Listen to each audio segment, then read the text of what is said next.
las redes sociales y el contenido creado por usuarios se va a comer a los medios tradicionales? Va a pasar, va a suceder así. Así va a ser. Y si estos medios tradicionales al final no terminan de adaptarse, o como se dice en inglés, with the flow, ir con la corriente, van a quedar obsoletos. Me parece, yo lo creo también y me parece. Hola, bienvenidos a Cluster Podcast. Yo soy Orlando García y hoy tengo un episodio creativo y también un invitado creativo. Así que tengo el gusto de poder presentarles a Oscar Rivera. ¿Cómo estás? Bastante bien, gracias. Bienvenido. Gracias, de verdad, muy alegre de poder estar compartiendo estos momentos aquí con ustedes. Momentos, digo, de lo que vamos a estar hablando del pasado vivido. Buenísimo. Para que sepan, el episodio de hoy nos dijeron, aquí en Honduras está el primer podcaster, pleca bloguero, el primer bloguero de Honduras. Y yo digo, no, tenemos que comprobar eso. De hecho, vamos a hacer una serie viendo los inicios del podcast, que ahorita está tan pegado y está tan de moda, tanto los blogs. Con mucho auge. Con mucho auge, sí. Y también el tema del podcast. Y vos, bueno, yo tal vez no te conocía directamente a vos, pero conocía gente que estaba en tu círculo y todo. Y yo ya te había visto, como estuvimos hablando fuera de cámara. Sí. Y yo sé que tenés mucho que compartir del tema de publicidad, de televisión, fuiste también conductor, ¿no? Sí. Conductor, creatividad, o sea, de todo un poco. De eso que nos encanta. Vamos a estar hablando un poquito. Buenísimo. ¿Sos nacido aquí en San Pedro Sula? San Pedro Sula, okay. Sí. Popeye te decía, ¿no? Sí, Popeye 0501. Buenísimo. 0501, sí, ok. Ya luego crecí en Río Lindo, el pueblo que está ahí a la par de Polapanzac. Ya antes de cumplir los 16 años me vine para la Juan Ramón Molina y terminé de crecer, hice muy buenos amigos. Y pues ahí comenzó mucho de la historia del por qué también el Popeye y cómo me metí en los medios de comunicación. ¿Por qué te decían Popeye? ¿Por qué te dicen Popeye? Es que en aquel entonces, de niño o de chavo, yo jugaba fútbol. Yo, de hecho, me formé en Olimpia Reservas y uno de los entrenadores que tuve... bueno... Con cariño. Sí. Ya luego uno de los entrenadores que tuve en la Juan Ramón Molina, él estaba hablando, a lo que entiendo yo, que él estaba hablando de cómo yo jugaba fútbol, que fuerte por arriba, por abajo, por todos lados, y alguien me ese es un Popeye, entonces, y pues entiendo que por ahí viene el porqué me dicen Popeye.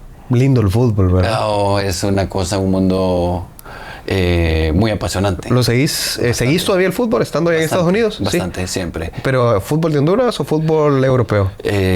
Donde hay un muy buen partido, ahí siempre estoy. Y de aquí de Honduras, pues siempre que juega el Olimpia. El Olimpia. Pendiente, claro, como buen ultrafiel. Fíjate que hace poco tuvimos a Don Nayo Caballero, leyenda del maratón, y nos comentó de que en aquel entonces, cuando se empezó se profesionalizó la Liga Nacional, que Olimpia era un equipo donde todos querían ir, obviamente porque pagaba mejor, pero no solamente eso, tenía beneficios de que algunas personas podían jugar podían trabajar, porque como pagaban tan poco, en puestos de gobierno. ¿Qué te parece eso? No, otra cosa. ¿Te la crees? Es muy posible porque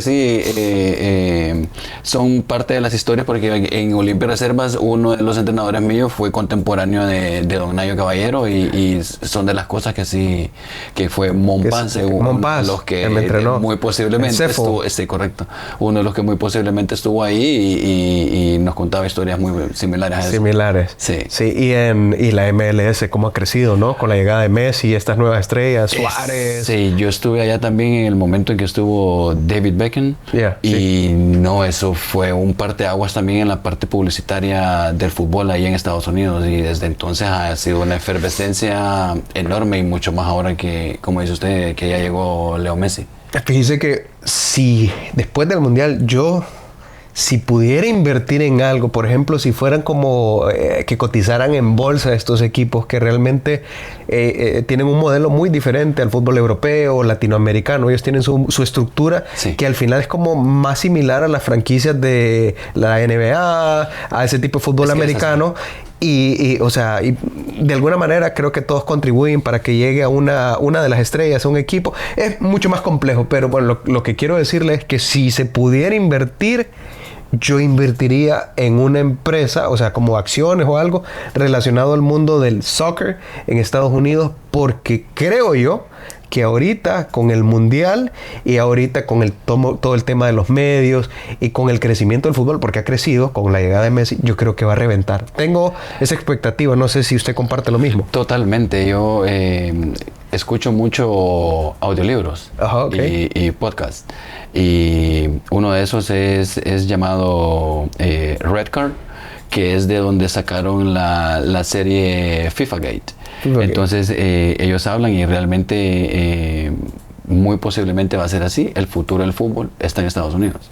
O sea, y a nivel de mercado es una cosa impresionante. Yo sé que lo que acabo de decir a muchos van a decir, oigan a pero es que realmente yo que lo estoy viviendo allá, que tengo un programa de fútbol formativo para niños y estoy muy envuelto en fútbol, es así. Ellos tienen absolutamente todo para llegar a eso. En todos los deportes es lo que más les falta y se lo propusieron y lo van a lograr. ¿Puedo llamarle Popeye? Sí, como así. Sí, hombre. Popeye, pero es que yo lo veo, o sea, no es una locura. Sí. O sea, ha crecido. Ahora es como el cuarto deporte, después de que en los 90, cuando inició la MLS, era el deporte número 10, 12, sí. Ahora es el cuarto deporte. Sí. Es el deporte, estaba viendo una estadística que es el deporte que más practican los niños en edades de 6 a 12 años. O sea, eso me parece impresionante. Sí. Eso va colaborando. Aparte de que la apertura cultural, a ver un poquito, o sea, porque Estados Unidos ha sido bien como de nuestras cosas, de bien de Estados Unidos, que está bien, ¿verdad? No tiene nada de malo, pero ahora como que porque he visto, por ejemplo, yo sigo un montón de cuentas de la Premier y todo eso, sí. Y veo gente comentando y metida al rollo, o veo podcasts que están hablando de soccer y que ellos están hablando de fútbol, y yo digo, esto yo hace 12 años, hace 10 años, con la pasión que lo hacen, no lo hubiera visto, y sí, me parece impresionante, y me parece una locura también, porque si ponemos en contexto, por ejemplo, equipos deportivos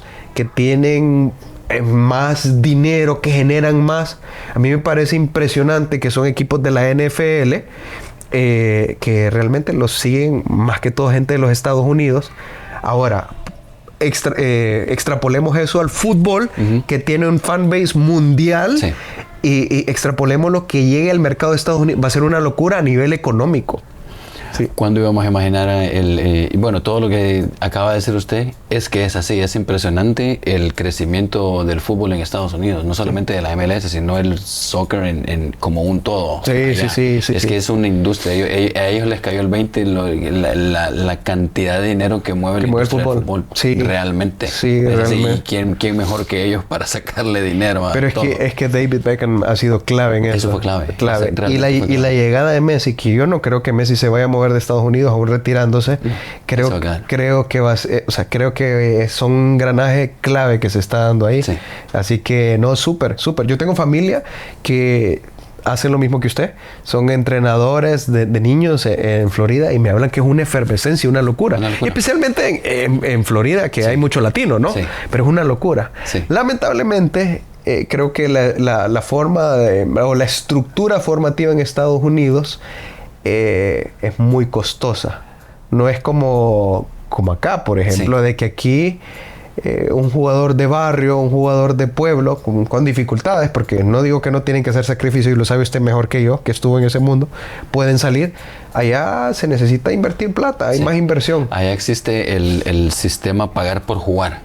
Sí. Niño que aunque sea un crack, si su papá no puede pagar la liga donde quiera que juegue o la academia pues no juega. Claro. O buscan un patrocinador, por ejemplo, por eso es que yo con el programa de fútbol que yo tengo, yo lo convertí en una ONG para patrocinar a algunos niños, y lo estamos expandiendo acá porque por ejemplo, el talento natural para el fútbol que yo he encontrado acá, y obviamente crecí con eso aquí también, es enorme. Aquí lo que hace falta es una formación realmente desde abajo, pero con formar una muy buena base técnica, porque yo con el programa que tengo me fui a llevar niños a Barcelona y a Portugal, y veo entrenar a los niños allá y digo, pues con razón, cuando nos agarran de pichingo, porque es muy notoria la gran diferencia entre cómo se forma un niño futbolista aquí, si es que tiene la oportunidad de formarse, a cómo se forman allá. Claro, una diferencia abismal. Entonces, ese tipo de metodología de entreno que yo fui a aprender allá de gente analista de fútbol, es lo que yo apliqué allá en Kansas y estamos poquito a poquito elevando el nivel de fútbol, cambiando un poquito cómo ellos ven y entienden el fútbol, y lo estamos expandiendo aquí a Honduras. Ya tengo 8 lugares diferentes dentro de Honduras donde estamos... Cuénteme un poquito de ese proyecto, porque Sí. esto es bien interesante. A mí me encanta el fútbol. Bien, la ONG allá en Garden City, Kansas, que es donde yo vivo, se llama Global Soccer Association. Tengo varios programas y uno de ellos es Ad Astra Honduras. Ok. Con Ad Astra Honduras lo que estamos haciendo es, aparte de una serie de visorías alrededor de varios lugares de Honduras, para seleccionar niños que puedan ser los niños que van a reforzar mi equipo en torneos allá, ya sea en Estados Unidos o en Europa. Oh, qué súper. Es una ONG. Sí. No es sin fines de lucro el proyecto. Correcto, prácticamente. ¿En Honduras o también el proyecto en Estados Unidos? Apenas estamos expandiéndolo aquí en Honduras. Entonces, lo que, aparte de esas visorías, lo que intento es crear o formar un proceso a largo plazo con los equipos involucrados dentro de esas visorías. Entonces, lo que hago es, además de entrenar a los niños, en ver de qué manera los entrenadores locales adaptan lo mejorcito que puedan ver dentro de la metodología de entrenamiento para adaptarla a la cultura local futbolística y darle un proceso o un seguimiento a lo que ya se enseñó para ver cómo ellos lo están desarrollando. Y pues esos niños de 13, 12 años o de menor, porque eso es otra cosa también, que los busco de 13 para abajo, porque son los que más van a aprender. Puede formar ya más. los más grandecitos está muy difícil que puedan aprender lo que no aprendieron antes de niños. Entonces la intención es esa, darle seguimiento a todo esto para que esos niños en 3, 4, 5 años estén muy bien formados. Imagínense un niño que desde los 10, 12, 13 años tiene la oportunidad de viajar fuera. Ya cuando llegue a los 15, 18 años, no se le va a hacer extraño cuando ya le toque una oportunidad profesional, si es que la llega a tener. En viajar. Correcto. Comparte lo que dice el ingeniero Salvador Arrala, que habla del biotipo hondureño, Sí. que tenemos una ventaja genética. Por ejemplo, los afrodescendientes que tenemos, que no están en toda Centroamérica. Por ejemplo, hay muy pocos en Guatemala, Sí. en El Salvador. Que tenemos un buen físico, Sí. para poder competir en fútbol. ¿Usted cree? Totalmente, lo que dice el ingeniero Domingo es verdad. Y aún así hay mucha desnutrición. Uh-huh. Aún con ese biotipo de la raza negra, uh-huh, ellos, si nos damos cuenta, también sufren la desnutrición. Imagínense, claro, que estén muy bien comidos. Claro. Y cuando digo muy bien comidos, es cosas que realmente le nutren. Estamos hablando de niños que esperamos que sean atletas de alto rendimiento. Claro. A eso me refiero, a que le vamos a dar una muy buena alimentación. Un futbolista formado desde muy pequeño, comiendo lo que debe comer, cuando ya llega a una edad juvenil o adulta, pues ya vamos a tener otro tipo de jugador, pues. Claro. Y también debemos estar de acuerdo que se ha perdido mucho talento, no solo aquí, sino a nivel centroamericano. Por ejemplo, yo me he puesto a pensar de haber agarrado en una escuela formativa completa, profesionalizada, como Estados Unidos o como en Europa, digamos, agarrar un talento como el Mágico González. Sí, o agarrar un talento como Páez de Oliveira, por ejemplo, que fue un jugador de Olimpia que tenía un dribbling endiablado, pero que no era muy disciplinado, ¿verdad? Agarrar esos talentos y darles disciplina mental, la parte mental también, prepararlos mentalmente, como hace la cantera del Barcelona, por ejemplo. Sería una locura. Es que vean, yo que me formé en Olimpia Reservas, le dije hace rato, ¿cuántos compañeros yo no tuve que pintaban para cosas? Pero ahora que yo estoy de este lado, me doy cuenta que esos cracks si no se le da una formación realmente. Mira, ahora que yo soy entrenador o formador más que todo, esa es la palabra que me describe, formador. Ok. Lo que estamos haciendo, más que enseñarles a jugar fútbol, estamos formando la persona. Todo eso que está, la disciplina al trabajo, el respetar los horarios, el trabajar en equipo, el aprender a trabajar en equipo, todo eso al final inconscientemente uno lo va aplicando en su vida diaria. Llegaste o no llegaste a ser profesional o no. Entonces, claro, lo que hacemos es formar persona. Al final lo que queda es la persona. Y si no se le da una formación buena o íntegra en este caso, vamos a tener ejemplos como los jugadores que usted acaba de mencionar. Claro. Y vamos a seguir chocando contra la misma pared, y si no cambiamos el rumbo, pues seguiremos haciendo lo mismo. Seguiremos haciendo lo mismo. Importante. Pero bueno, siguiendo un poquito, entonces, se formó en Olimpia y todo. Ahorita vive de la formación de jugadores en Estados Unidos, en Garden City. Correcto. En Kansas.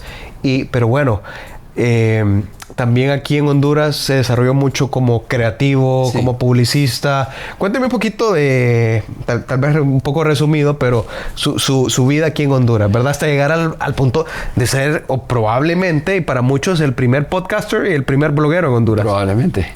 Bien, cuando yo me mudé para San Pedro, desde Río Lindo. ¿Nació en Río Lindo? No, nací aquí en San Pedro Sula, pero crecí ahí en Río Lindo, y luego me vine para acá. Y a los 16 años, pues comencé a ser parte de Olimpia Reservas. Ahí, en el 2003, yo tuve la oportunidad de mudarme a Puerto Cortés a jugar con Platense.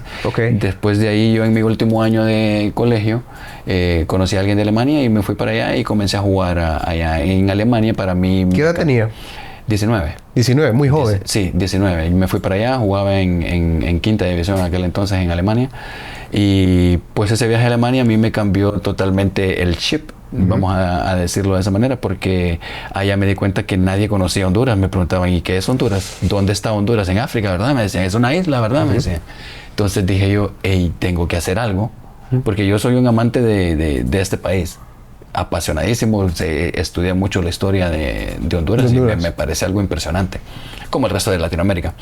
Pero estando allá dije yo tengo que hacer algo para cambiar esta perspectiva que se tiene de Honduras, porque lo poquito que conocían era más que todo las cosas malas. Entonces, para entonces yo estudiaba finanzas, por eso soy contador público. Y para nada el estereotipo de un financista. Sí, para nada. Y ya luego, bajándome del avión, yo me fui a inscribir a la carrera de turismo en la UTH. Por esa experiencia. Correcto. Allá jugó en quinta división. En quinta división. ¿Qué tal la experiencia jugando? Impresionante. Me cambió hasta la forma de ver el fútbol también, y mezclo mucho de lo que aprendí aquí en Honduras con lo que aprendí de ellos allá, y es la forma como entreno mucho a los niños. Ya luego, en el mismo momento que yo regresé de Alemania, comencé a hacer imagen de varias marcas aquí en Honduras, y luego en la Juan Ramón existía un website en aquel entonces que era lo más in, que era zonaliquida.com.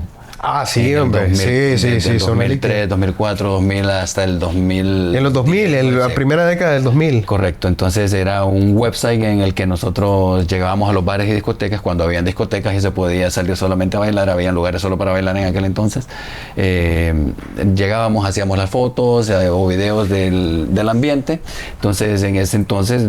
¿Ahí qué era? ¿Fotógrafo? Sí, prácticamente. Y ya luego comencé al mismo tiempo también a incursionar en agencias de publicidad. En aquel entonces trabajaba para... Pero le voy a hacer una pausa ahí con Zona Líquida. Entonces, usted tomando fotos fue responsable de muchos rompimientos de pareja, de muchas fotos extrañas, de gente con la cara desencajada, de gente que después que no hallaba dónde poner la cara porque salía con la cerveza o con el cigarro. Me pasó varias veces que después de hacer las fotos llegaban varias personas y me pedían borrar las fotos.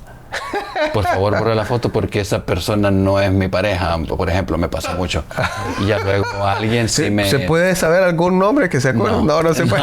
No me quiero meter más en problemas. Pero lo que sí también una vez me pasó, y gracias a Dios fue la única, que sí me dijo alguien, hey, me dejó mi novia por la foto. Por la foto. Subiste. ¿Pero por qué? ¿Salía con otra persona? Con alguien más, cuando se suponía que en aquel entonces tenía que estar dormido en su casa. Pero sí me pasó eso también. Eso. Estuvo con Frank. Con Frank Pereira, que él es prácticamente como quien era la cabeza de todo, con el popular Big Byron. Con el Big B, famosísimo Big B. Sí, estaba también Arlon Oseguera, estaba Oscar Machigua, estaba DJ Joe en aquel entonces, que así se le conocía a él también. Fabs. Entonces, Fabiola Andrade también. Y todos como equipo realmente éramos, individualmente todos formábamos un equipo muy bueno, todos nos complementábamos con lo que hacíamos también. Es que era, un grupo de chavos y chavas que realmente muy creativos y muy buenos en lo que hacían, ¿verdad? Porque cada uno en su parte, ¿no? Sí, y realmente el website era un pionero de lo que ahora se llaman redes sociales prácticamente, porque mostrábamos lo que se vivía en aquel entonces, pero también comenzábamos a comercializar dentro del website. Comenzábamos nosotros a vender los banners dentro del website y ya luego hacer muchas alianzas y comercializar fiestas y modelajes y todo ese tipo y todo ese tipo de cosas que al final hicieron de Zona Líquida muy popular. ¿Y era rentable a pesar Bastante, de eso? Sí, era rentable, sí, era un negocio autosostenible. Sí. Ahora, y bien interesante lo que menciona de las redes sociales, porque la mayoría de redes sociales incipientes que surgieron allá a los inicios del 2000 y toda esa época, muchas de ellas, por ejemplo, una que se popularizó en España, si no me equivoco, se llama Twenty. Muchas de ellas empezaron como websites de gente, así como Zona Líquida, como tal. Sí. ¿Qué le faltó a Zona Líquida para hacer esa evolución y pasar a hacer una red social? De hecho, cuando salió el formato de Hi-Fi y MySpace, Zona Líquida también comenzó a hacer algo así. Si me pregunta qué al final pasó, pues darle continuidad al proyecto. A ese. Y además, pues, de todas esas que intentaron o intentamos hacer, ¿cuál fue la que quedó como gigante? Pues ya salió Facebook y se comió todo. El juego cambió. Sí, también. El juego cambió. Sí, realmente que sí, es bien interesante, un proyecto bien interesante aquí en Honduras y la gente, están la gente de Zona Líquida, quiero salir o me quiero esconder, una de dos, ¿verdad? No quiero. Sí. Entonces usted estuvo en el equipo de Zona Líquida. En el equipo de Zona Líquida. Ok. Ese fue como su inicio a todo el tema de... Luego el dueño de Zona Líquida, Juan Carlos Fanconi, que es un director de cine, él produjo el primer reality show hondureño. Éramos 5 participantes, yo era el único que representaba a San Pedro contra 4 de allá de Tegucigalpa. Andábamos buscando una reliquia maya, siguiendo pistas alrededor de Honduras y pues esa fue mi primera experiencia en televisión así como tal, y aprendí mucho porque mientras estaban organizando con las luces, las cámaras y demás, yo estaba ahí aprendiendo, ayudando, y le estoy diciendo, cámaras de las que se montaban aquí al hombro. Enorme, ¿no? Y tener una cámara siguiéndome todo el tiempo, pues me fue despertando a mí, o fui yo madurando muchas de las ideas que había aprendido en Zona Líquida y en las agencias de publicidad donde había trabajado. ¿En qué agencias trabajó? McCann Erickson. McCann Erickson. Toda una institución. Estaba en el departamento de medios, me encargaba de estar recibiendo las facturas y enviando material también a los medios de comunicación. Súper. Radio, televisión y periódicos, que en aquel entonces era lo que ahora se puede conocer como redes sociales, pues, porque era el fuerte, eran los medios tradicionales que en aquel entonces nadie se iba a imaginar que ahora está pasando lo que está pasando. ¿Qué está pasando en medios? Ese cambio generacional o tecnológico, digámoslo, no sé. Pero, por ejemplo, cuando nosotros comenzamos con Zona Líquida, nosotros fuimos, como le dije, pioneros en lo que se puede hacer o decir redes sociales. Llegábamos nosotros es bien interesante porque llegábamos a ofrecer publicidad en los banners dentro de un website y la gente no entendía que cómo en su publicidad, de quién los iba a ver en el internet, decían ellos, pero ¿para qué voy a pagar yo? O, por ejemplo, que cuando yo comencé a hacer documentales o en este caso blogs, que yo no sabía que también en aquel entonces eran ya blogs. Existían los blogs. Es correcto. Cuando lo que hablábamos del término podcast, yo no lo conocía y sin saberlo yo estaba haciendo ese tipo de cosas. Estoy hablando de 2007, 2008. Todo el mundo me catalogaba de loco, que andaba con una cámara por todos lados, hasta en el estadio, o me metía ahí donde están los puestecitos de vendedores ambulantes. Entonces, ese cambio, por ejemplo, cuando yo llegaba y le ofrecí los episodios a un posible cliente, y le decía, mire, su publicidad va a salir aquí en el YouTube. La gente, para empezar, no sabían que era YouTube. No sabían. No, que cuando uno llegaba a una tienda o donde les costaba mucho entender, pero ¿quién va a ver mi publicidad en un video en el internet? Decía. Entonces, y ahora pues es la normalidad. Claro. Pero claro. sí, me tocó muchas veces que se reían en mi cara cuando yo ofrecía eso y les decía, mire, va a salir aquí en el internet, pero ¿y quién me va a ver en el internet? Mire, ve, la publicidad está aquí en el periódico o me prendía en la tele. Ahí es donde quiero estar, me decía. No entendían en aquel entonces que lo que venía era lo que estamos viviendo ahora. Y es increíble que hoy en día los medios tradicionales ahora hacen contenido de celebridades, influencers de redes sociales. O sea, ellos se están nutriendo para crear su contenido. Me parece un cambio increíble. Sí. Oscar, ¿usted cree que en determinado momento las redes sociales y el contenido creado por usuarios se va a comer a los medios tradicionales? Va a pasar, va a suceder así. Así va a ser. Y si estos medios tradicionales al final no terminan de adaptarse, o como se dice en inglés, with the flow, ir con la corriente, van a quedar obsoletos. Me parece, yo lo creo también y me parece increíble eso. Sí. Porque tú empezaste a hacerlo 2008, Sí. 2007. O sea, en ese tiempo era una locura.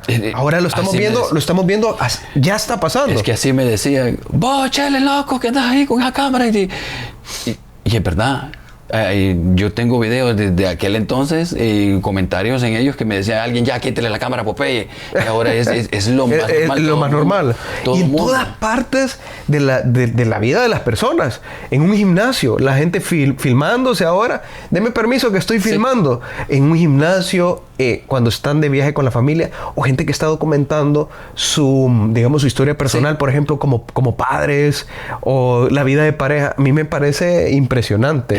Entonces eso acuña mucho más la pregunta que me hizo, si yo pienso que los medios tradicionales pueden desaparecer o quedar obsoletos. Es así porque ya todo el mundo tiene la accesibilidad de tener un teléfono con ellos. Entonces, claro, con eso es una ventana de oportunidades enorme. Claro. Que, por ejemplo, usted tiene el control ahora de ver lo que usted quiere, a la hora que quiere, donde usted quiere. No es que tengo que llegar a tal hora pues, a poner tal canal, porque si no lo vi en ese momento ya no lo vi, y tal vez pasan una repetición de aquí. No pasa así ahora. Con el aparato, con un celular, ahora yo bajo demanda. Hago todo eso. Bajo demanda. No, y también que se ha democratizado un poco todo el tema de los medios, porque antes era sí quien conocía al productor o tenía una cara bonita. Sin embargo, ahora, por ejemplo, productos a nivel de contenido, de audiencia, hay un montón de gente que hace quizás, y de repente alguien se va a molestar por esto que voy a decir, pero yo lo creo honestamente, hace 20 años no hubiera tenido cabida porque no es bonito o bonita. Por ejemplo, digamos, un Luisito Comunica en Televisa hace 20 años. No. Muy talentoso, buenísimo, inteligente, lo que sea. Pero no cumplía con el estándar de Televisa. Totalmente. O un Supremo, por ejemplo, que no sé si lo conoce. El Supremo He estado monitoreando todo lo que está pasando aquí en Honduras. Antes de venir a Honduras, yo llevo año y medio preparando este viaje en el que estoy expandiendo lo de fútbol, pero me he dado a la tarea también de estar monitoreando todo lo que sucede en en la vida artística de Honduras, la farándula de Honduras. Porque realmente tenía 8 años de no venir acá y me desfasé. Yo me desconecté totalmente de esa parte. Antes de irme, yo estaba produciendo documentales semanales de 30 minutos para Todo Deportes Televisión. ¿Qué tipo de documentales?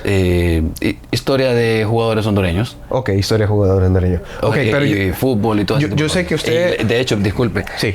Se llamaba Mi Cámara y Yo, porque Mauricio entendía también que en aquel entonces yo era el único loco con una cámara por todas partes. Crack, por cierto, don Mauricio Cagua, si mira esto, está cordialmente invitado a Closet Podcast, porque admiramos mucho las cosas que ha hecho él en televisión y todo. Por ejemplo, hay un programa que se llama El Escorpión Dorado, que pegó en México hace como 5 años. Ya Mauricio Cagua lo estaba hacía hace mucho. Y que, por cierto, nosotros estamos haciéndolo ahorita un poquito diferente, un punto intermedio entre blog y podcast, que le llamamos roleando. Mauricio o algo así, manejando con Cagua. Entonces, invitado cordialmente. La vas a pasar muy bien, Mauricio.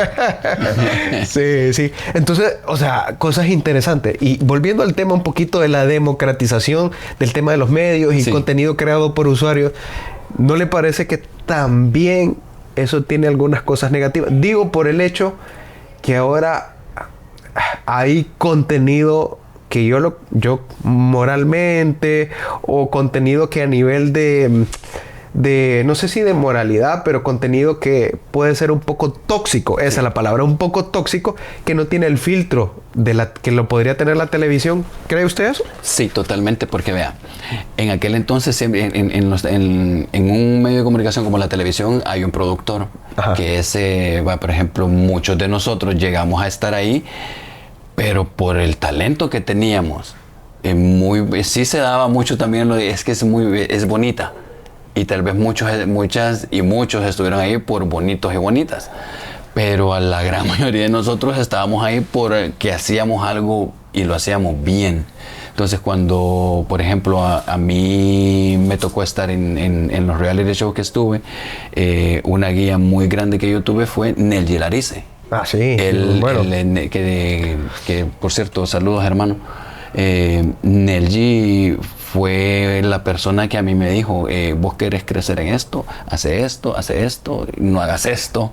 Entonces me guió bastante y era de que él me decía, cuando estés ahí arriba, no aflojes, porque hay un montón de gente muy talentosa queriendo estar en tus zapatos. Entonces nos esforzábamos bastante para mostrar un trabajo de calidad, o que lo que hacíamos lo hiciéramos muy, muy bien. Pero ahora el contenido, sí hay mucho contenido para consumir, pero no todo es de muy buena calidad o enriquecedor. Y lastimosamente somos un país o una sociedad que nos encanta tanto la fiesta, el rebane y nos podría decir yo, como sociedad nos conformamos con muy poco. Y cualquier estupidez se hace viral. Sí. Entonces, lastimosamente. Y es una cosa, decía en una entrevista que le hice hace muchos años a Polache, ese chancro va a pasar muchos años para que lo podamos sacar o erradicar de esta sociedad. Y realmente sí, necesitamos mucha educación en esa parte. Y yo estoy seguro que yo tengo mucha fe en esta nueva generación en general.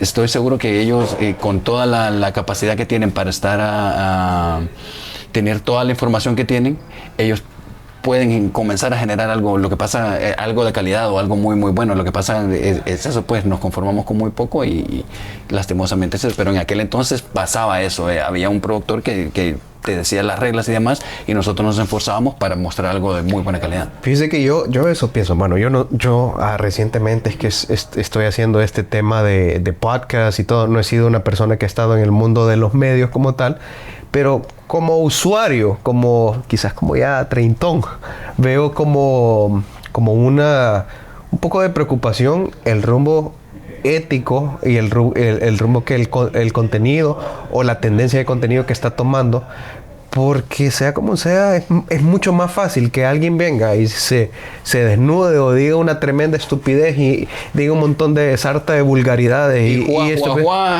es mucho, es que se favorece, o sea, es más fácil viralizar eso, entonces por ende está promoviendo ese tipo de contenido que, o sea, no me las quiero tirar de puristo de santos, que, o sea, cada quien es libre de hacerlo, pero lo que pasa es que ese contenido está llegando a las nuevas generaciones y reforzando una forma de crear contenido y de consumir contenido que cada vez se vuelve más grande y que, o sea, si nos ponemos a ver desde un punto de vista ético, moral, ¿qué es lo que está consumiendo un niño de 14 años? Está consumiendo, sí, es súper seguidor o seguidora de la niña que vino y tuvo un video, se hizo famosa por un video porno, o es súper seguidor de este tipo que dice 50 malas palabras. Ojo, vuelvo ahí y repito, no es que me las quiero tirar de santo, pero, o sea, tenemos que considerar o sopesar ese tipo de contenido del impacto que tienen los más jóvenes, ¿no? Sí.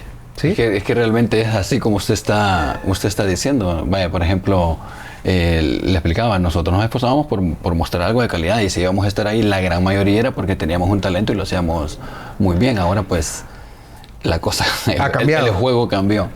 Cuénteme cómo fue su primer podcast, el primer podcastero. Quiero saber cómo fue. El primer documental, de hecho, que hice y lo pedacé así como podcast porque lo hice una historia cronológica contada, fue de la clasificación de Honduras al Mundial del 2010. Qué locura. Todo por un video que yo hice de la celebración del gol de Bornstein que nos clasificó entonces ya mucha gente también, eso se hizo bastante viral en aquel entonces. Es famoso, entonces, ¿no? Súper bien. Bastante en el 2009. Cuéntenos ese video, es interesante. Pues estaba, después de terminado el partido El Salvador-Honduras, que con el gol de Carlos Pavón, comenzamos a ver el partido Costa Rica-Estados Unidos. Entonces yo comencé a grabar todo y hasta la celebración, que fue tan espontáneo. Recuerdo que hasta Televicentro me compró el video para ponerlo en uno de los anuncios promocionales del Mundial para que miráramos el Mundial con ellos. Me escribían hondureños hasta de Australia, de Alemania. ¿Pero qué fue lo que dijo usted en ese video? Tienen que ponerlo, tienen que verlo. Lo vamos a poner en postproducción, pero descríbamelo cómo lo vivió. No, fue algo que vean, el momento que estaba viviendo Honduras como país, que estábamos divididos en dos bandos políticamente hablando. Sí, que fue en el contexto del golpe de Estado. Correcto. Y el fútbol en ese entonces fue lo único que pudo mantener a Honduras durante 90 minutos unida. Claro. Todo el mundo se olvidaba de cualquier otra cosa y solo existía el fútbol y todos éramos hondureños y todos bajo la misma bandera. Claro. A mí me pareció tan interesante eso que dije yo, voy a mostrarlo, voy a hacer entrevistas porque yo le quise sacar provecho a que ya conocía a los jugadores porque con muchos de ellos jugué y estaba en los medios de comunicación. Dije yo, voy a hacer entrevistas y ese fue el primero que yo hice. Me lo compró una de las cervezas. La cerveza que representa el fútbol, sí. En aquel entonces, esa es otra cosa también que... No la diga, pues si no vamos a tener que mandarle la... Esa es otra cosa que quería decirle. En aquel entonces, los que nos dedicábamos a hacer contenido o documentales, pues, hasta hacíamos presentaciones en una premiere, en un teatro y todo eso, y conseguíamos patrocinadores como la cerveza esta o cualquier otro patrocinador, pues, y así era en aquel entonces. Y los primeros podcasts que puedo decir que hice fue Gracias Fútbol, ahí está pedaceado en el... ¿Está en YouTube todavía? Sí, ahí lo tengo. Sí, ahí lo tengo. Y ya luego hice un documental sobre el parque Janet Caguas. El Parque Nacional Janet Caguas. Ese fue más blog, ¿no? Sí, correcto. Y ya luego... Ya alguien, o sea, que usted lo haya visto, que se acuerde, alguien había hecho ya ese tipo de contenido. Obviamente, sí, claro, para televisión, pero me refiero para medios digitales. No, en aquel entonces yo era le repito, yo era el único que yo sepa, por ejemplo, en ese entonces, ofreciendo los documentales para que me los compraran y que vieran su publicidad en internet, en el YouTube. ¿Y qué es YouTube?, me preguntaban. ¿Y quién va a ir a ver mi publicidad en el internet? Sí. Entonces no existía sí, o sea, el entonces entendimiento. estamos hablando de las dos líneas. Sí. El blogging, el blog, ¿verdad? Como tal, porque imagino que ahí en el Parque Janet Caguas fue más como un blog, no fue como un podcast. Sí. Y las entrevistas a jugadores, pues ya como un podcast. Correcto. Y eso, o sea, ¿de dónde sacó esa idea? O sea, ¿de dónde le viene? Porque estamos hablando que YouTube empezó a popularizarse en Honduras, ya a crear contenido en Honduras y Latinoamérica. Sí. Allá como por el 2012. Sí consumíamos, pero habían más cosas como de fuera del país, no Imagínese, disculpe que lo interrumpa. Usted acaba de decir que se terminó de popularizar cerca del 2012. Y es eso verdad. lo recuerdo yo. Cuando yo trabajaba en McCann Erickson, en el 2006 nos dieron una capacitación de casi una semana explicándonos lo que era YouTube, lo que iba a pasar, que el juego iba a cambiar, que todo ahora iba a ser en YouTube. En aquel entonces no existía nada del TikTok o todo eso, era YouTube. Y todo lo que iba a conllevar, el cambio que iba a pasar. Y nos lo explicaron. ¡Qué visionarios! Entonces, yo todo eso con lo que ya había experimentado como imagen de varias marcas, estando en programas de televisión. Entonces, se dio también el cambio de que ya no se andaba cargando una cámara en el hombro, sino que las cámaras digitales chiquititas. Sí, sí, y eso dije yo, aquí está la luz. Y ya luego comencé yo con lo del YouTube. Me dijeron, aquí está la luz también. Cuando me cerraban las puertas en los medios tradicionales, dije yo, no, yo lo voy a hacer de esta manera, porque yo comencé a hacerlo así porque yo quería que ese fuera mi proyecto de tesis para graduarme. Yo no quería presentar un hotel, un restaurante. Yo quería mostrar los sitios turísticos de Honduras en video, pero para internet, para que todo mundo, no solamente en los canales locales, vieran lo que teníamos en Honduras, sino mi intención era, porque le digo, el viaje a Alemania me cambió la perspectiva y dije, yo tengo que hacer algo para que en el mundo se conozca Honduras. ¿Usted vio en esos años, por casualidad, el programa de Anthony Bourdain? Sí. Sí, qué locura. Sí. Es como televisión, pero era como precursor de todo lo que es blogging de viaje. A mí me encantaba. Yo decía, yo quiero ser este man quiero ser yo. Estábamos hablando de Fran Pereira, él el productor de zonaliquida.com, él siempre se mantenía a la vanguardia viendo cuáles eran las tendencias. Claro. Él fue la primera persona que a mí me dijo, mira, hay un programa, Anthony Bourdain, me dijo. Y fue de mucha inspiración. Mire qué casualidad que usted lo viene a mencionar. Porque tomé mucha inspiración de eso también, más todo lo que ya le expliqué que vio y cosas de la agencia. O sea, fue una combinación de varias cosas. Lo fui adaptando exactamente así como usted lo acaba de describir. Súper interesante. Por eso en la calle a mí me dijo, chale, loco, y como andaba peludo, pareces loco con esa cámara.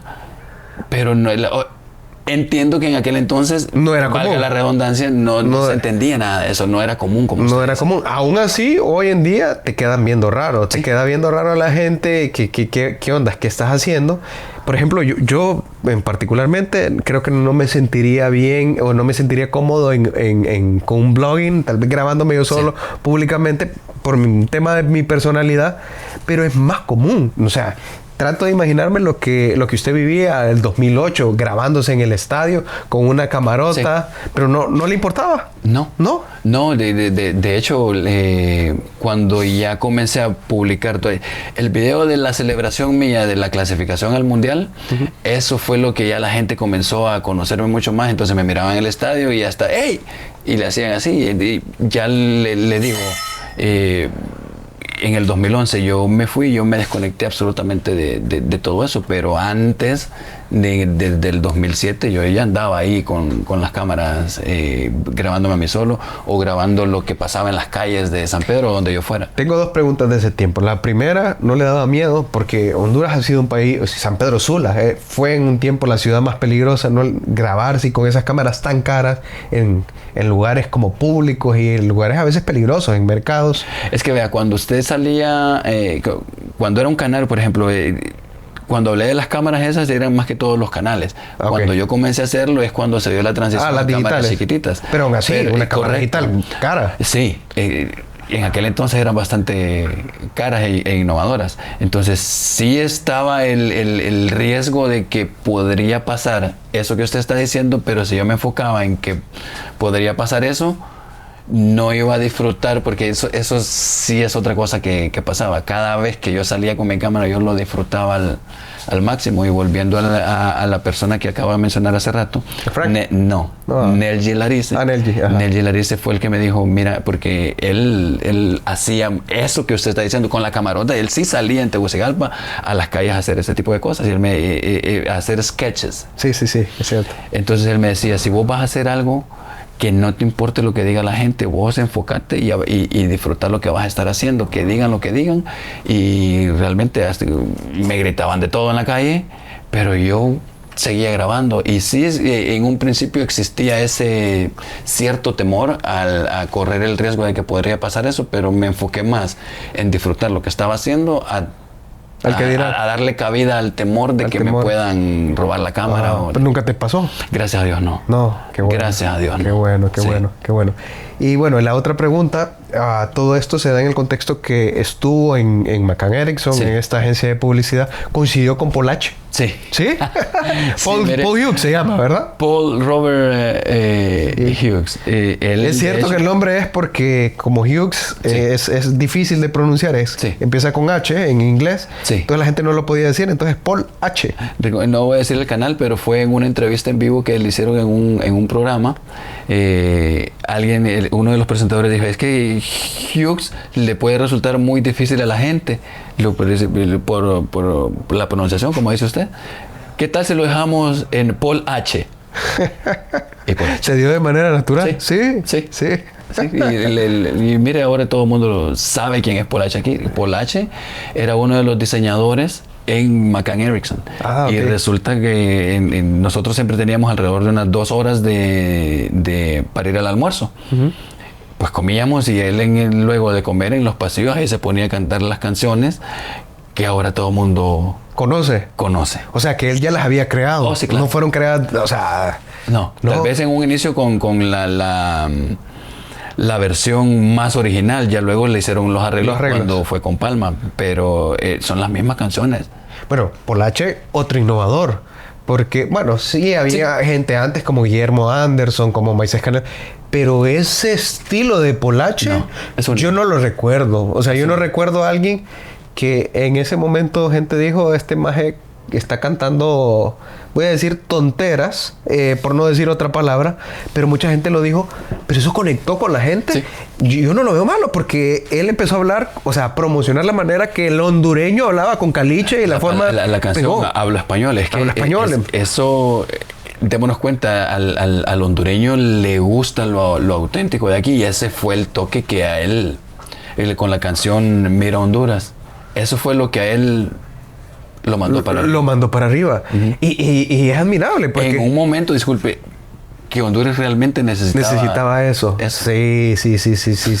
Saludos también al gran Paul H. Sí, hombre, es impresionante. Entonces él tocaba esas canciones.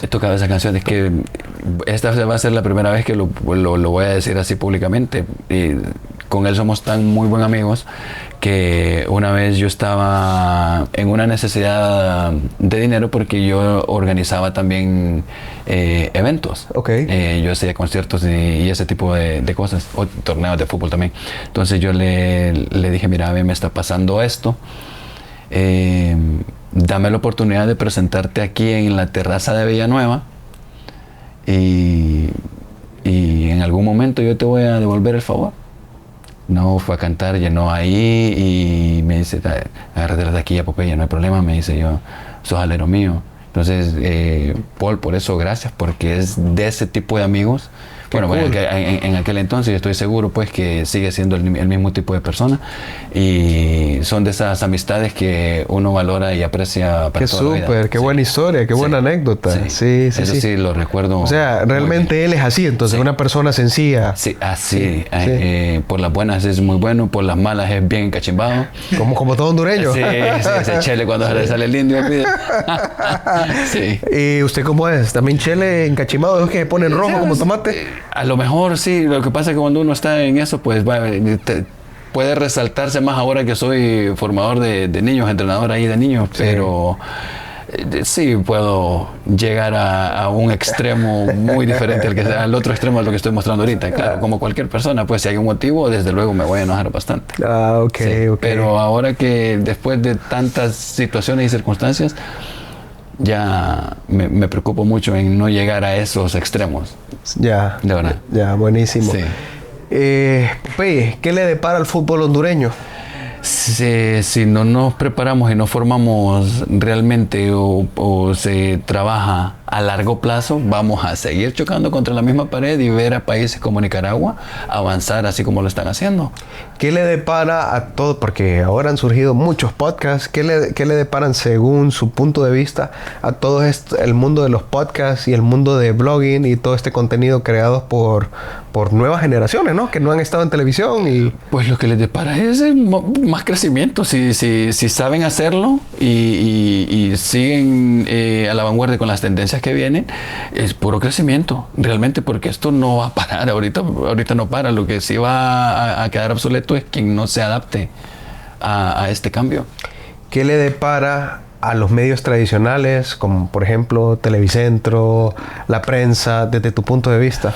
O no pongamos nombres, digamos la prensa, televisión y radio. Pues lo que acabo de decir, si no se adaptan a este cambio tecnológico, llamémoslo de esta manera, y van a quedar obsoletos. Pero según su punto de vista, ¿cree que se adapten? Aquí en Honduras, pues. Es que tienen que. ¿Tienen que? Es que tienen que. Ya, ok. Sí. Ok, buenísimo. ¿Y cómo mira el desarrollo de los niños futbolistas hondureños con una buena formación? ¿Pueden llegar a un Barcelona, a un Madrid, a un Manchester City? El límite es el cielo. Sí. El límite es el cielo. Va a depender de lo que uno se proponga y qué tanto se esfuerce para lograrlo. Ok. Mire a David Suazo, mire a Julio César de León. El Rambo. Sí. Personajes que miremos cómo crecieron, muy similar a lo que estamos viviendo hoy, pero la mentalidad y el esfuerzo y la gana y el corazón de esta gente que no se ve realmente ahora. Esta generación, ahora que yo trabajo con niños, estos niños crecen muy diferente a nosotros. Estos niños quieren llegar a ser profesionales sin esforzarse para ser profesionales. Quieren llegar a la meta sin haber corrido la carrera. Y mucho tiene que ver también en que se la ponemos muy fácil. Bueno, yo no tengo hijos biológicos para eso. Mis hijos, yo siempre digo, son mis jugadores. Uh-huh. Pero yo veo el esfuerzo, a veces hasta... por darle absolutamente todo a los niños. No dejan ni que se empolven, no dejan ni que se caigan, déjenlos que se ensucien, déjenlos que no sé cómo realmente explicarlo. Que coman tierra, que sí, salgan, pues, que dejen que se enloden, pues. Sí. Pero es que ay, se cayó el niño, sí. Deje que se levante. Sí. Deje o también el uso de, no sé qué hacer con el niño, le doy la tablet, sí, o le doy el celular. Mire, yo por trabajar con niños ya tengo desde el 2016 entrenando niños y me puse a estudiar yo por qué a este niño, si le acabo de decir que la controle de esta manera, a los 5 o 10 segundos hace todo lo contrario. Está ahí oyéndome pero no me está escuchando, y me puse a estudiar mucho el porqué de ese gran déficit de atención que hay en los niños ahora. Mucho tiene que ver cómo están diseñados los celulares, uh-huh, las tablets. Uh-huh. Están diseñados realmente para captar la atención del... Poquito tiempo. Sí, realmente. Todo tiene que ser inmediato. Todo tiene que ser inmediato. Entonces, mucho tiene que ver también con la alimentación. Comemos tanta azúcar que eso afecta al mismo nivel que puede afectar la atención que capta la tablet o el wow. Es increíble, que uno no se imagina cosas que pueden afectar. El azúcar es más adictiva que no voy a decir, pero que el polvo blanco. Sí. Realmente es igual o más adictiva que eso. Sí. Y usted habrá escuchado el lema de que, o la frase, somos lo que comemos. Sí. Realmente es así. Sí. Y le repito, estudiando el porqué de ese déficit de atención es el uso excesivo de los celulares o dispositivos como ese y el consumo de azúcar. Consumo de azúcar, buenísimo. Y las últimas 2 preguntas de fútbol. Los 3 mejores jugadores de Honduras, según Popeye, actuales. No importa el orden. No importa el orden. Sí, Julio César de León, yo creo que voy a tener que mencionar más de 3. Okay. ¿Puedo mencionar 5? 5. Sí. Históricos. Sí, porque no puedo dejar de mencionar a Gilberto Jerónimo Yerwood. Wow, muy bueno. Ramón Enrique Maradiaga. El Primi. Julio César de León. La Coneja Cardona. Bueno, la Coneja Cardona hay que ponerlo aparte de todos esos 5 porque es algo otro aparte. Oscar David Suazo y Carlos Alberto. Carlos, 6. Hiciste trampita, pero sí, está bien. Hay que ponerlo aparte. Hay que ponerlo aparte. La Coneja Cardona. Sí. Ok, ¿y seguís el fútbol actualmente? Totalmente, siempre. Ok, siempre. Los mejores, decime 5, me puedes decir, actuales, de ahorita. No históricos. Que te gusten. De ahorita. ¿De aquí de Honduras? Sí. Michael Chirinos. Sí. Muy buena calidad.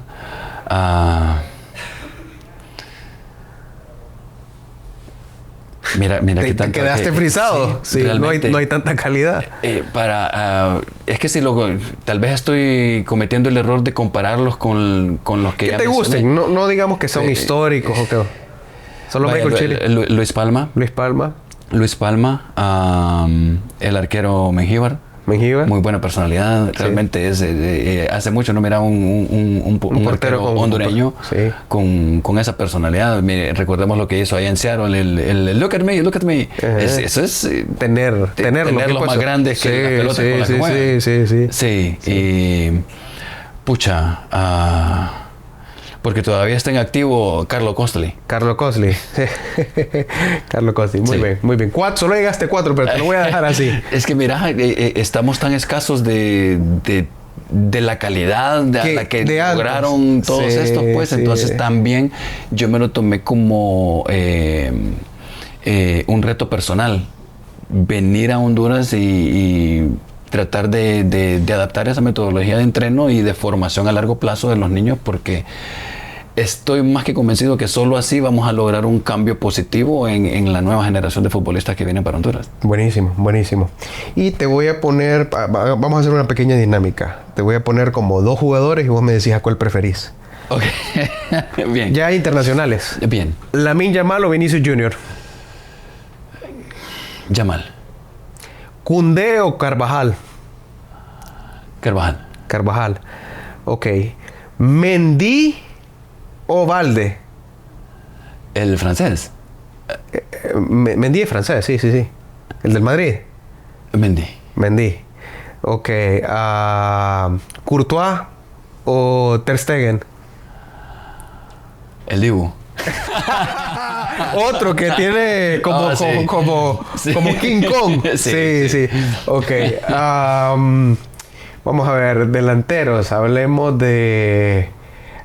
podríamos hablar cuáles son los mejores delanteros ahorita. Ok. ¿Haaland o Lewandowski? Leva, ok. Sí. Vamos a irnos al extremo izquierdo. ¿Qué extremo izquierdo? Pucha, es que ahora también hay mucho físico y todo, pero ya no hay aquellos jugadores como Ronaldo, el gordo, o sea, que eran talento puro. Romario. No. O sea, son más físicos. Sí, realmente. Es que ahora da más resultado la disciplina al trabajo que el talento. Y jugadores talentosos como los que usted está mencionando son muy pocos, tan escasos ahora. Como entrenador, Popeye, ¿quién jugaría en la banda izquierda? ¿Mbappé o Vinicius? Mbappé. ¿Es mejor que Vinicius? Sí, es que sí, a mí siempre me gustó lo que hicieron con Oscar David Sosa en el Cagliari. Que sabiendo que era derecho lo tiraron por la izquierda solo para jugar pierna cambiada. Ok. A mi punto personal. Ok. Y en el medio campo, el mejor 5, Busquets o Casemiro.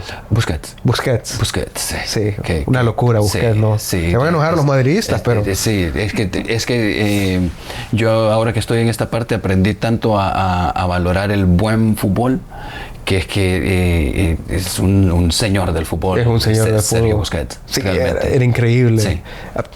Flaquito, sin mucho físico, es que, y lento si lo comparamos con otros jugadores. Es que a esos niveles lo que importa más es ser inteligente que más... Pensar rápido. Siempre va a ser...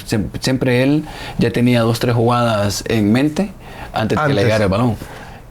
Xavi, Iniesta, Busquets o Casemiro, Modric y Kroos. Iniesta. No, me refiero como tridentes en el medio campo. Xavi, Iniesta y Busquets, ese tridente, o ¿Puedo hacer una combinación de estos? No. Escoge uno, Casemiro, Kroos. No, por lo exquisito que fue ver ese tridente, en este caso el del Barcelona. Y soy aficionado al Real Madrid. Okay. Pero es que le repito, me gusta tanto el buen fútbol que como exquisitez, como espectáculo, estos tres. Ok, y si tuviera que hacer una combinación de los tres, ¿cómo lo haría? ¿Un medio campo? Sería eso, solo añadir a Kroos ahí con Iniesta y Xavi. Iniesta y Xavi. Sí. ¿Y quién iría de 5? Y me dijo Busquets, ¿verdad? Sí, ¿quién iría de 5? No, entonces tendría que sacar a Xavi y poner a Iniesta, Busquets y... Qué locura, sería eso. Uf. Sí. Es que realmente, pero yo dejaría a esos tres ahí por lo exquisito que era verle jugar. Verle jugar, sí. Ok. Sí. Ok, y como centrales, hablemos de los centrales, que es una posición no tan valorada. Sería, por ejemplo, si lo pongo a escoger entre Maldini o Sergio Ramos. Antes de contestarle, porque yo jugaba de central, voy a estar muy de acuerdo con lo que acaba de decir. Es una posición muy poco valorada, pero pues me voy con Maldini. Maldini. Oh, sí, Paolo Maldini. Sí, qué jugadorazo. Sí, qué jugadorazo. Qué jugadorazo. Inteligentísimo. Sí. Por ejemplo, centrales nuevos. Hay uno nuevo del Madrid, no sé si lo ha visto, Asensio, creo que es. Asensio o Pau Cubarsí. El primero que acaba de mencionar. Asensio. Sí. Se tira pinta, ¿no? Sí.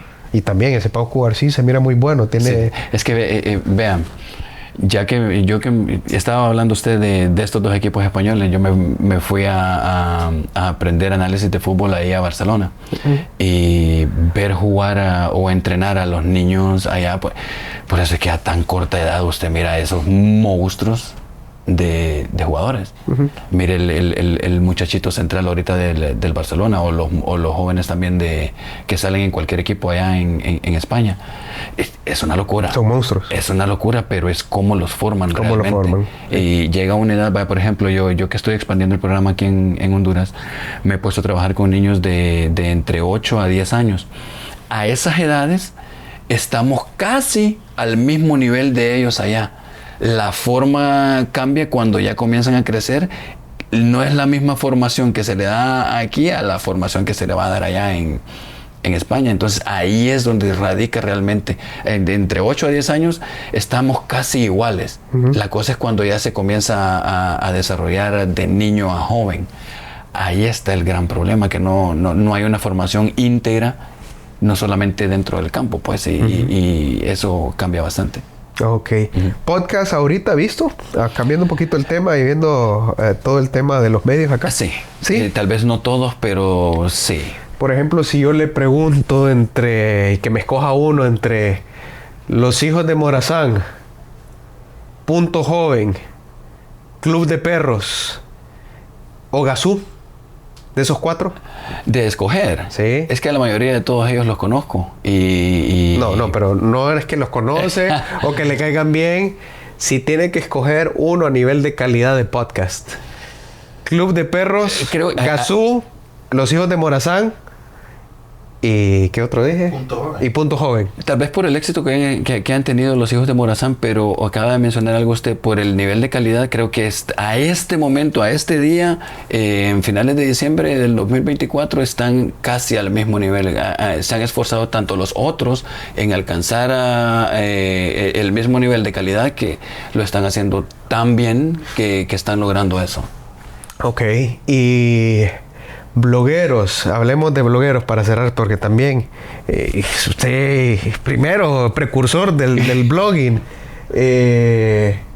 Tal vez producción me ayuda ahí. Yo viajando con Sebane. Viajando con Sebane. Chin Fuji. Es una muchacha, sí. No, eso es un hombre. Es que me mencionaron también de una muchacha que hace este tipo de cosas. De pueblo. La muchacha que la pelirroja. Bueno, vamos a mencionar los dos que viajando con Sebane o Chin Fujiyama. Nuevamente, por el éxito que he tenido, pues Shin, pero he visto muchos otros también y es una calidad muy buena. Muestran lo bonito que hay en todos estos lugares, que pueden ser hasta punto de partida para decir, quiero ir a, por mencionar un nombre, a Tutule, en el occidente de Honduras. Y solo se van a estos videos de las personas que usted está hablando, o tal vez que no mencionamos ahorita, pero son trabajos que están alcanzando tan buena calidad y a mí, que soy de los precursores que yo mencioné, mi trabajo de tesis iba a ser mostrar en video todo eso en aquel entonces, y ahora ver que existe tanta variedad mostrando lo que yo quería mostrar en aquel entonces. A mí eso de verdad me agrada verlo al nivel que se ha llegado, pues, porque qué egoísta sería si yo me hubiera quedado y decir, no, es que solo lo mío. Solo yo. A mí realmente me encanta tanto ver a otros progresar y hacer lo que están haciendo esto. Por ejemplo, yo trabajé y vi a la gente cuando estaba en radio, por ejemplo, el Club de Perros. Yo trabajé con Byron, por ejemplo, muy buen amigo. Conozco desde Peña Blanca, porque crecí en Río Lindo, a Fanconi, por ejemplo, de los hijos de San. Él es de Peña Blanca, no sabía. Y desde ese entonces lo conozco yo, y ver el progreso y el éxito que tiene. A mí me agrada ver eso de la gente que creció conmigo. Buenísimo. Me gusta mucho. Buenísimo. Qué bueno, porque a veces existe ese celo. Yo lo hice. Sí. Es que también somos una sociedad que podemos compararnos con un montón de cangrejos dentro de una cubeta. En lo que uno quiere salir, el otro lo jala para arriba, porque también quieren, en vez de decir apoyémonos todos y... Sin embargo, dicen que los cangrejos de norteamericanos o palestinos o judíos lo que hacen es que se pone uno encima de otro para que todos se ayuden a salir. Correcto. Y todos pueden salir. Correcto. Sí. Aquí no, aquí más bien lo que hacemos es jalar al otro para abajo. Jalar al otro. Y realmente, le repito, a mí me agrada. Por ejemplo, la persona que me puso en contacto con ustedes, Carlos Calix, el popular Real Daddy C. Él estaba haciendo algo que me agradó. Él usa su talento para apoyar y ayudar a otros. Él estaba él siendo escritor, con sus redes sociales, estaba haciendo entrevistas de otros escritores presentando sus libros, sus obras. Entonces, es algo que no todos los otros escritores van a hacer, o en todos los rubros se da. Entonces, esa envidia, no se va a llegar a absolutamente nada. Al final, creo que si se apoyan y se unen... se puede hacer algo. Sí, claro, algo realmente poderoso. Tienen una herramienta tan poderosa. Ahora ellos se están convirtiendo en ¿cómo se dice? En la voz cantante en muchas tendencias, pues. Claro. Y estos que usted acaba de mencionar lo están haciendo de alguna manera también, siguiendo una línea en que los ha mantenido por tantos años y logrando lo que están logrando. Buenísimo. Sí. Popeye, qué placer haberlo tenido, hombre. Primer bloguero, primer podcaster de Honduras, o por lo menos para muchos. Vamos a seguir investigando a ver si es cierto. Lo bueno es que usted no ha dicho, no, yo soy el primero. Puede ser, pero sin duda alguna, uno de los precursores. Y si no lo soy, pues me siento así como usted está diciendo, uno de los que comenzó a marcar camino, porque yo recuerdo cuando yo hacía mis presentaciones, una vez alguien me dijo, yo quiero hacer lo que usted hace. Sí. Entonces, de verdad, si no fui el primero, pues fui de esos precursores, y me alegra mucho que fui de los que marcó camino. Puso la primera piedra. Sí, buenísimo. Bueno, un placer haberlo tenido. Hombre, el placer es mío. Muchas gracias. Y muchas gracias a ustedes por estar en Cluster Podcast, por acompañarnos. Si llegaste hasta aquí, Coméntanos, dinos qué te parece, cuál es tu podcast favorito, qué te gusta de cada uno, cuál es tu blog favorito. Y también acuérdate de suscribirte y nos vemos hasta la próxima.